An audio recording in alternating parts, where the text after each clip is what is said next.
Intimidated by making sweet potatoes, so I'm gonna give you guys a full recipe. So the best thing for sweet potatoes, use a potato pillow, guys. That's the best way to cut these thick sweet potatoes. And the instant when you cut them, they need to go in cold water because they would start turning brown. So this is the first step, but I'm gonna show you a simple way. So it's butter, sugar, and vanilla extract, and it will make the best sweet potatoes ever, guys. And you do not have to use candy yams pre-bought from the store. You can make your own sweet potatoes from home. Bye bye. I'll come back with the next step.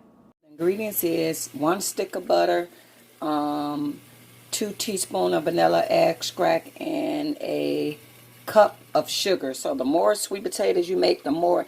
And some people that's pre-diabetic, they don't like the sugar. So sometime when I make it for certain family members, they'll tell me the sweet potatoes don't put no sugar or a touch of brown sugar, because sweet potatoes kind of have a natural sweet taste. But this is all you need, and sweet potatoes make their own water, guys, so don't add no water.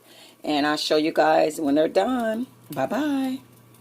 Okay, guys, here's the finishing results of your sweet potatoes when they get all done, guys. So I would say cook them for about 25 minutes. Do not let them get too soggy, and they will be ready to serve. Thank you guys for watching. Bye-bye, guys.